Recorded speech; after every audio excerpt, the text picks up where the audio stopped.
Thanks for joining us for the latest episode of the Secure Connections podcast. This channel-focused educational series is brought to you by IOTSA, the Internet of Things Security Services Association. As always, I'm your host, Brian Sherman, Content Director for Get Channeled and IOTSA. And joining me for today's episode is Mike Semel of Semel Consulting. Mike has been in IT since 1980 when he became an Apple dealer and spent time at meetings with people such as Steve Jobs. So he's got a few stories to tell. Over the past 30 years, he built his reputation as an IT security specialist and started a consulting company in 2012 to work with organizations that have to comply with certain industry rules and regulations, including healthcare, Hipaa. I know I've talked to Mike several times about this, and financial services organizations, government contractors, etc. So if it comes to compliance, Mike is an expert. So welcome to the Secure Connections podcast, Mike. Thanks, Brian. I'm glad to be with you today. Well, great. Well, glad you could join us. So I'd like to start out a podcast with a couple of get-to-know-you questions so our audience has an opportunity to learn a little more about the person behind the mic, or in this case, more about Mike. Let's start out. Where did you grow up at? I grew up in a city called Elmira, New York, in upstate New York in the Finger Lakes region. And it was a small city with a lot of rural area around us. So it was a great place to grow up, and I ended up also starting a family there, and my kids were brought up there. Very cool. As a native Western New Yorker, I'm pretty familiar with Elmira and the communities too. So go Bills. I guess I have to say that it's football season. So why did you choose a career in tech? Well, in a way, the career in tech chose me.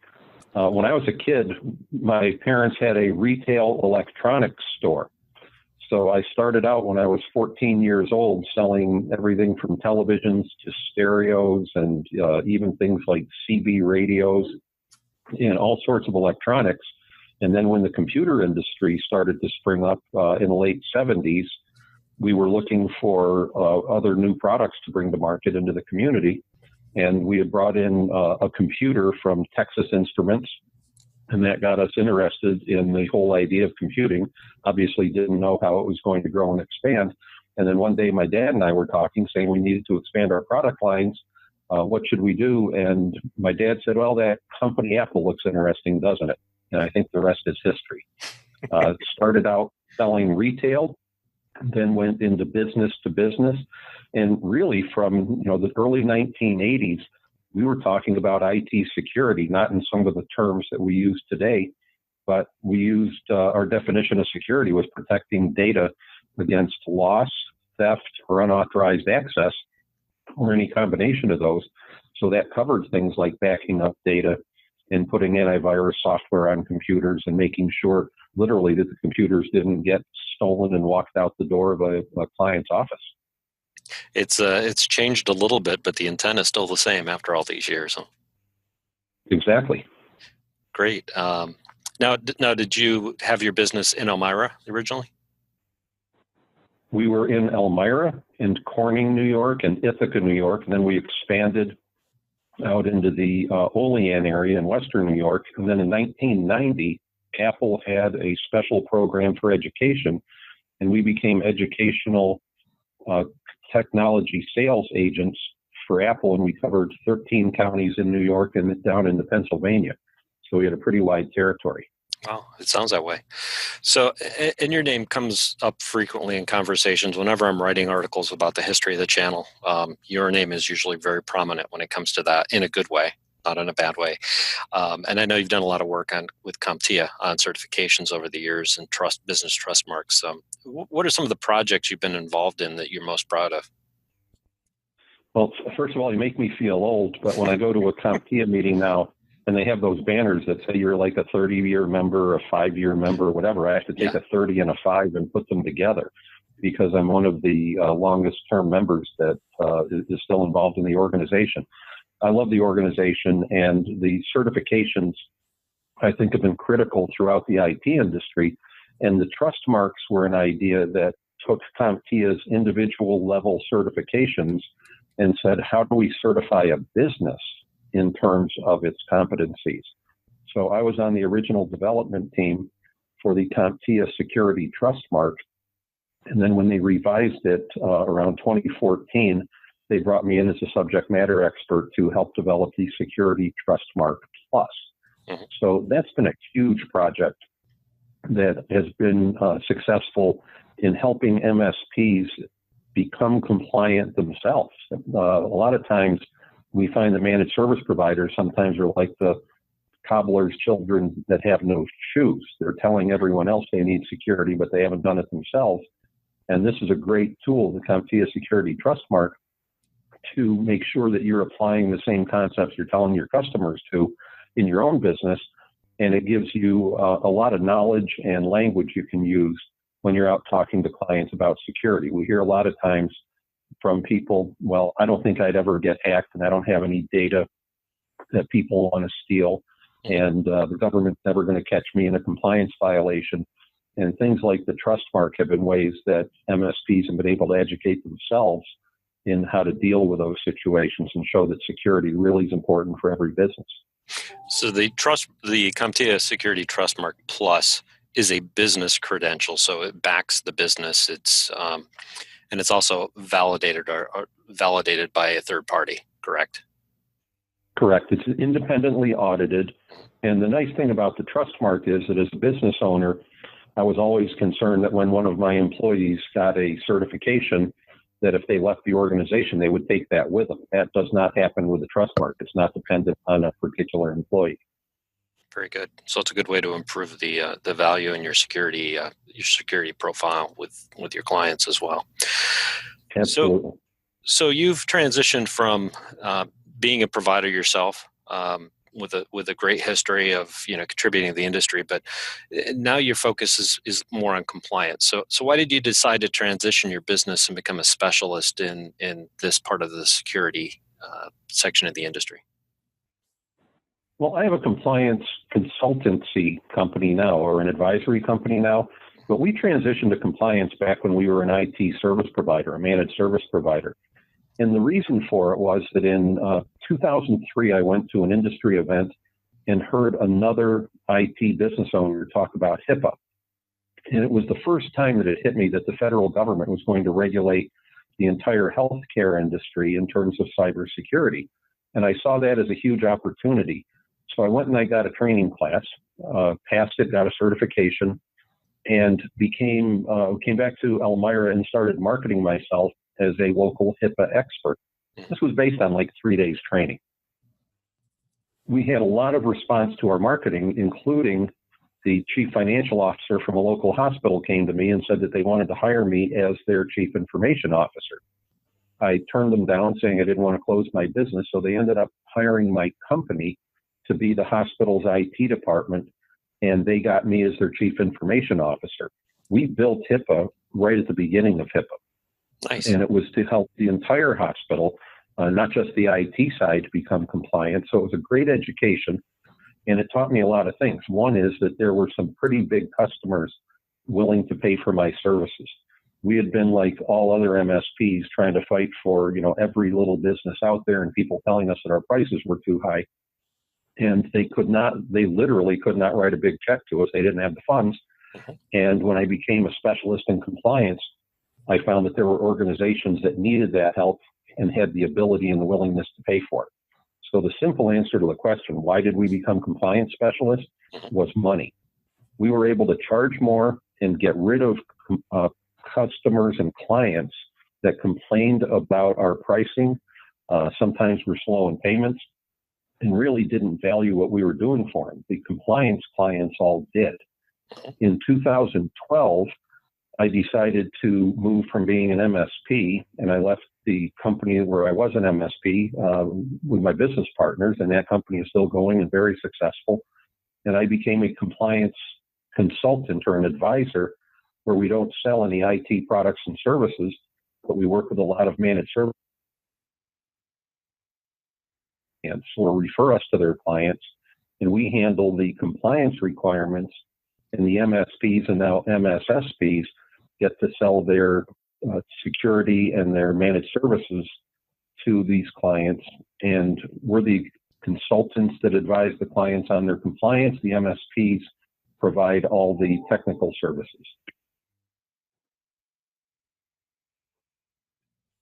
Makes perfect sense. So basically, you will work with MSPs, MSSPs, and others to kind of fill in the compliance gaps, whatever they may need, whether it's directly supporting a client or working with them to help them build their practice. Right. And what's different about what we do, Brian, I think, is that our definition of compliance is that organizations have to meet requirements that are set by others. When you define compliance as requirements that are set by others, it really broadens the conversation from things just like Hipaa to state data breach laws. Every single state, all 50 states in the U.S. and the provinces in Canada have data breach laws, and they don't tell you how to protect data, but they tell you what you need to do if the data is breached. We also have clients that have to meet industry regulations like PCI for credit cards, but also law firms that have to meet ethical requirements for confidentiality, and that now ties to IT. We have a lot of clients that sign contracts that have IT cybersecurity requirements in them. And finally, everybody, it seems, out there is asking us about cyber liability insurance policies. And when I was an MSP, we were being asked to help fill out those applications. And the insurance companies are really strict. If you're not doing everything that you said you did on the application, they are not going to pay the penalty, or they're not going to cover you if there's a data breach. So all of this boils down to money. Every data breach or big one brings lawsuits. And what we work with clients on and get MSPs to understand is that compliance isn't about just checking boxes and doing the right things. Like a car inspection, it's the results. So imagine the results of your car inspection. If it finds that your tires are bad, even though you're not happy, you may have to spend some money on new tires. When it's raining and you hit the brakes, your car's going to stop and it's not going to hit the car in front of you. That's the result that we help people get by being compliant, not just that they're doing the things they need to do, but they're protecting their businesses and lowering their risks. Makes sense. Now, are the current regulations, I'll take it away from compliance, current regulations and industry standards working? Like, in other words, are they getting organizations to take cybersecurity and business continuity and all the things that we talk about in the channel? Are they taking it seriously? Well, some are and some aren't. And a lot of organizations that are forward thinking are realizing and seeing in their own industries that they don't have much of a choice anymore. And we're seeing more legislation that's requiring different types of organizations to comply with cybersecurity regulations. Last year, New York State implemented a security framework for all organizations that are governed or supervised by the Department of Financial Services. These are banks, insurance companies, lenders, and people in the financial industry. And Colorado took the New York State law and basically copied it. Mm-hmm. And this is similar to what we saw with the general state data breach laws. So we're seeing a lot more changes in the data breach requirements and the requirements to protect data. There's two kinds of legislation or regulations. There are some that are reactive. In other words, they don't tell you how to protect data, but they tell you what you need to do if you have a data breach. That's what most states do. But with New York State, Colorado, with frameworks like Hipaa, and the ones that are required of government contractors and subcontractors and financial institutions, these are requirements to do a whole list of things to secure the data. And if every business followed those, even the ones that aren't required to comply with them, their data is going to be better protected, and they're going to have more of a defense if they do have a breach and they're sued by someone. What is and I know you're referring to it in the second part, but what is the responsibility for MSPs in the second part? We're seeing more and more like GDPR and others where they have a bigger responsibility, not just managing the tech side, but being involved in the planning and ensuring that the security measures are there and followed through. Right. Well, there's several parts to that answer, Brian. First of all, under HIPAA, the federal government says, or doesn't say, I guess, that a managed service provider has any responsibility for a client's data breach. Right. So we've had MSPs say to us, well, I don't want to work with healthcare organizations because I can get in trouble if they don't listen to me. For example, if I tell a doctor to buy a firewall and he doesn't do it, I could get in trouble with the government. That's not true. because HIPAA does not extend the client's responsibility to you.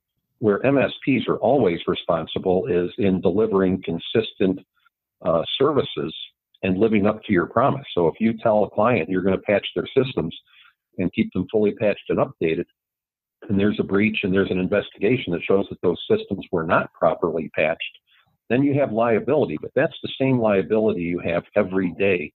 And that's why you should be doing the right things, checking the quality of your work and inspecting what your employees are doing, and also making sure that you have errors and omissions insurance in case something fails. So MSPs have some liability, but what I learned way back in 2003 when we got involved in compliance is that even though there was some risk, the rewards were so huge compared to the amount of risk that we were accepting that it just became a non-issue. I don't go to work every day being in the compliance business worried that I'm going to get sued or I'm going to get in trouble for something. I go to work every day knowing that we have sold more services at higher prices to really good clients, and that it's my job to deliver good services, but it's not anything that I worry about. Makes sense. If there's not risk in the business, you're probably not running a business in many cases. It's managing. Or you're running a commodity business. Right. The more the risk and the more the challenge, the more money you can make.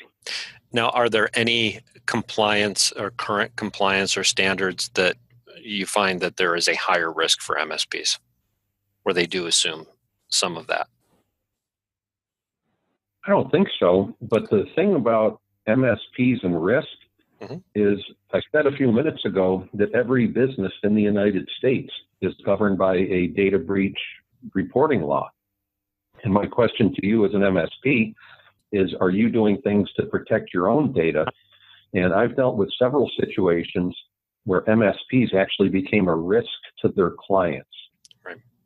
In a couple of those situations, it was after technicians or engineers were terminated, and the MSP did not do everything that was possible to block those former employees from getting into their clients' networks. And the former employees, just to get even, decided to go into the clients' networks and make trouble for the MSPs. Well, it happened.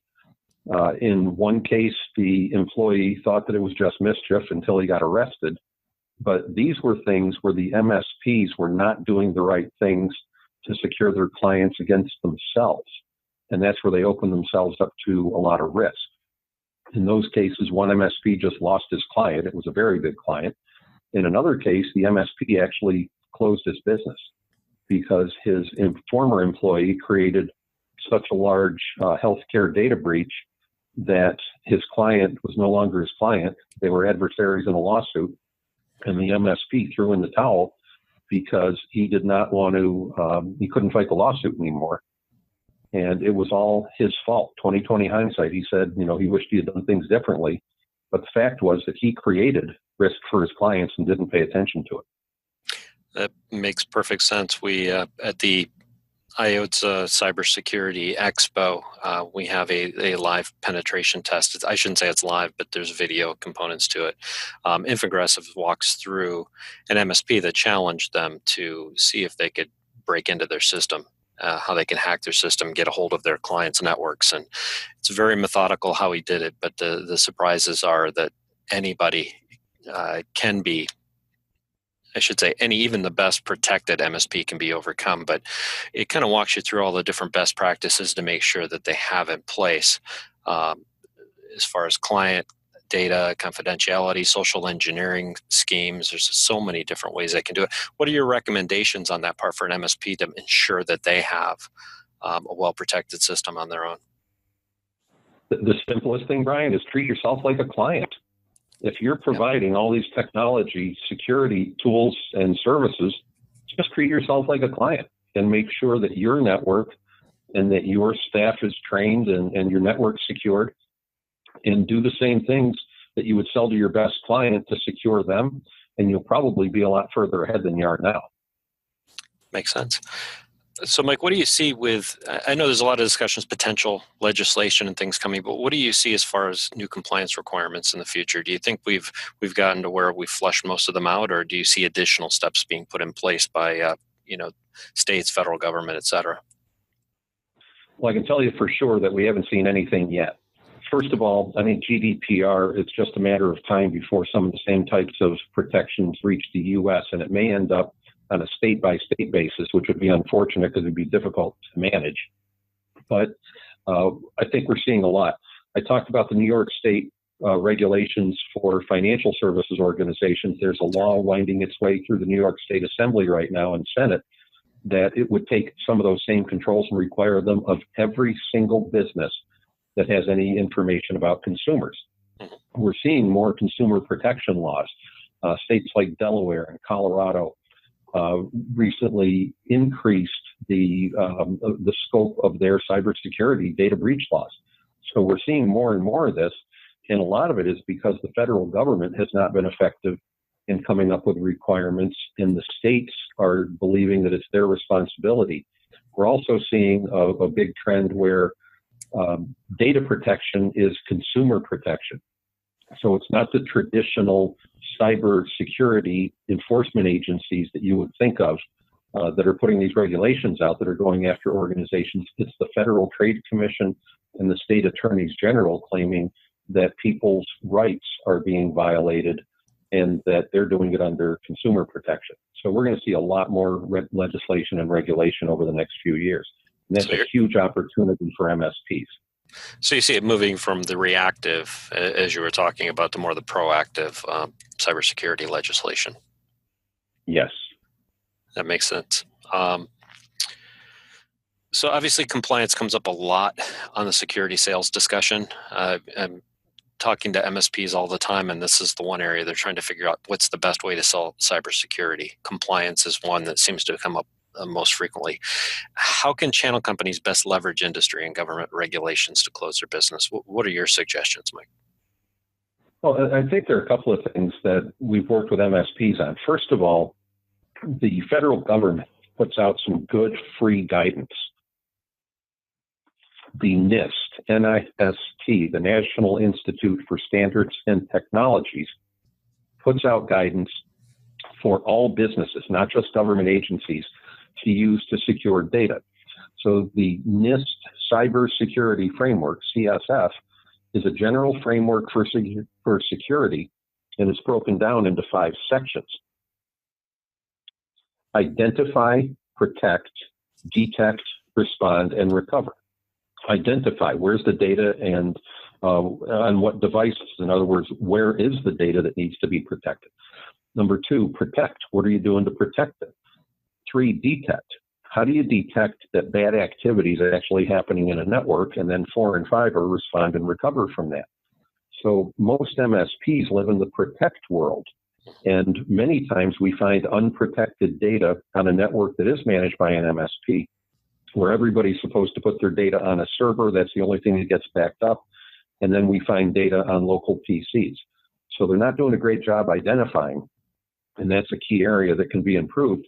But the biggest change is that most MSPs aren't doing things to detect problems on their clients' networks. So it's a wide area, it's a wide open area for an MSP to expand their services into, to go beyond just protecting devices and data to detecting that bad activities happening.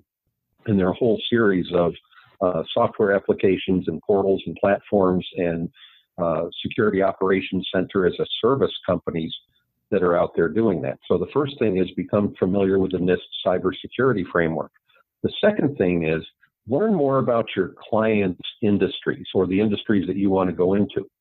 It was helpful to me to learn about HIPAA and understand medical technology terminology to be able to go in and talk to hospital executives and doctors about their needs.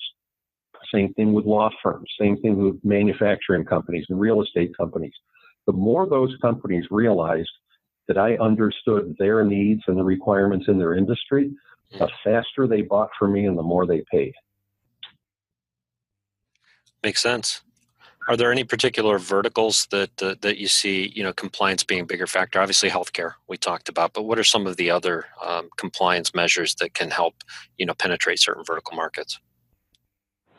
Well, so the vertical markets would be, I think, healthcare, financial, and government contracting and subcontracting, and even government agencies and school districts. But then it doesn't matter what the industry is in certain states, like Florida, Texas, California, Massachusetts. They have very strict data protection laws where every single business in the state or anyone that does business with people from those states has to comply. And I would throw GDPR into that as well. If you've got any business in your area that's marketing into the European Union, then they have to comply with GDPR regulations. So when you look at this, it's not just vertical markets, it's where you're located and what regulations apply to the people in those states or provinces. That's an excellent point. I know even PCI compliance, a lot of MSPs don't always understand, how they fit into that part too. But if they're doing collections and, accepting credit card information, they can end up falling in that trap themselves. Right. And so many organizations take credit cards. The ones that can get themselves in real trouble are the ones that do recurring billing. And they're sometimes entering all 16 digits and the expiration date and the security code of a credit card into their own databases. And that's really dangerous because that can kick the client way up in the PCI requirement range. Definitely leaves a lot of options for providers. So one thing I know that I kind of love is we talk about cybersecurity being a differentiator, and I think cybersecurity authority was the term that you used earlier when you and I were talking. Can you kind of explain why is being a cybersecurity authority important, and how can MSPs use that to the best effect? Well, MSPs know a lot more about security than they often give themselves credit for. I agree. And the way I became successful, and I know that people like Robin Robbins and others that help MSPs do their marketing have helped them become more successful, is to encourage an MSP to become more of an authority in their region or in their vertical market, whatever their market is going to be. And authority doesn't mean the world's leading expert. Mm-hmm. It simply means that other people in the community or in the prospect community look at you as someone who is knowledgeable and that they want to do business with. If they trust you and they want to do business with you, they will seek you out. You will have an advantage over all of your competition, and these folks will pay more. How do I know this? It's exactly the model that I adopted 15 years ago that helped me grow my businesses and become an authority and someone literally who's talking to you today as a industry recognized compliance and security expert. But it came from a lot of hard work. The first thing I had to do was convince myself that I knew enough to be an authority and then go out and promote that. So MSPs should look at themselves, decide looking in the mirror that they are authorities, and then begin talking about it, going out to Rotary clubs, writing articles for local publications, talking to bar association meetings, medical society meetings, whatever, just about some basic cybersecurity concepts, and you'll position yourself as an expert. Excellent points. And we have a lot of options these days too, especially with social media and podcasting, like we're doing now with IOTA, which is a good thing. But there's so many different mediums too, to be able to get that word out even beyond their local community. We live in a good time when it comes to, promotion, even though many MSPs, I think, are uncomfortable doing self-promotion, but it's more about the value they can provide back to their customers, their communities, beyond just the ones that pay them money. It's a good right. place to be. So obviously we've gone through quite a few topics today, Mike, but we're getting kind of the end of our time. Do you have any final thoughts, things you'd like to share with our audience as far as, compliance and lessons you've learned? Sure. I think that going way back, in my original history, selling computers and then becoming a value-added reseller and then a managed service provider and then a managed security service provider, all of these things are buzzwords and they very rapidly become commodities. And when we look at some of the things that we did, 10 and 15 years ago in the computer business, those opportunities don't exist anymore. But again, going back to becoming an authority, the more that you're seen as an authority, you can change the topic. So if there's a ransomware kind of spun up out of nowhere about 3 years ago. And people that in 2014 that were talking about ransomware suddenly became authorities on it. Look for some of the next things that you can talk about and be the one recognized as bringing that information. It can be things like new laws that are being proposed in your states or at the federal level, and how it's going to change the way that businesses work.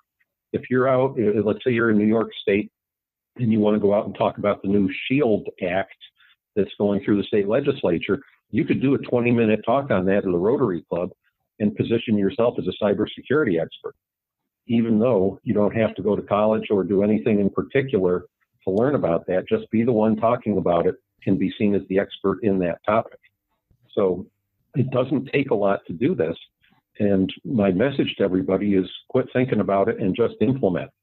Go learn about something and go to your local community groups and ask to be a speaker at one of their meetings.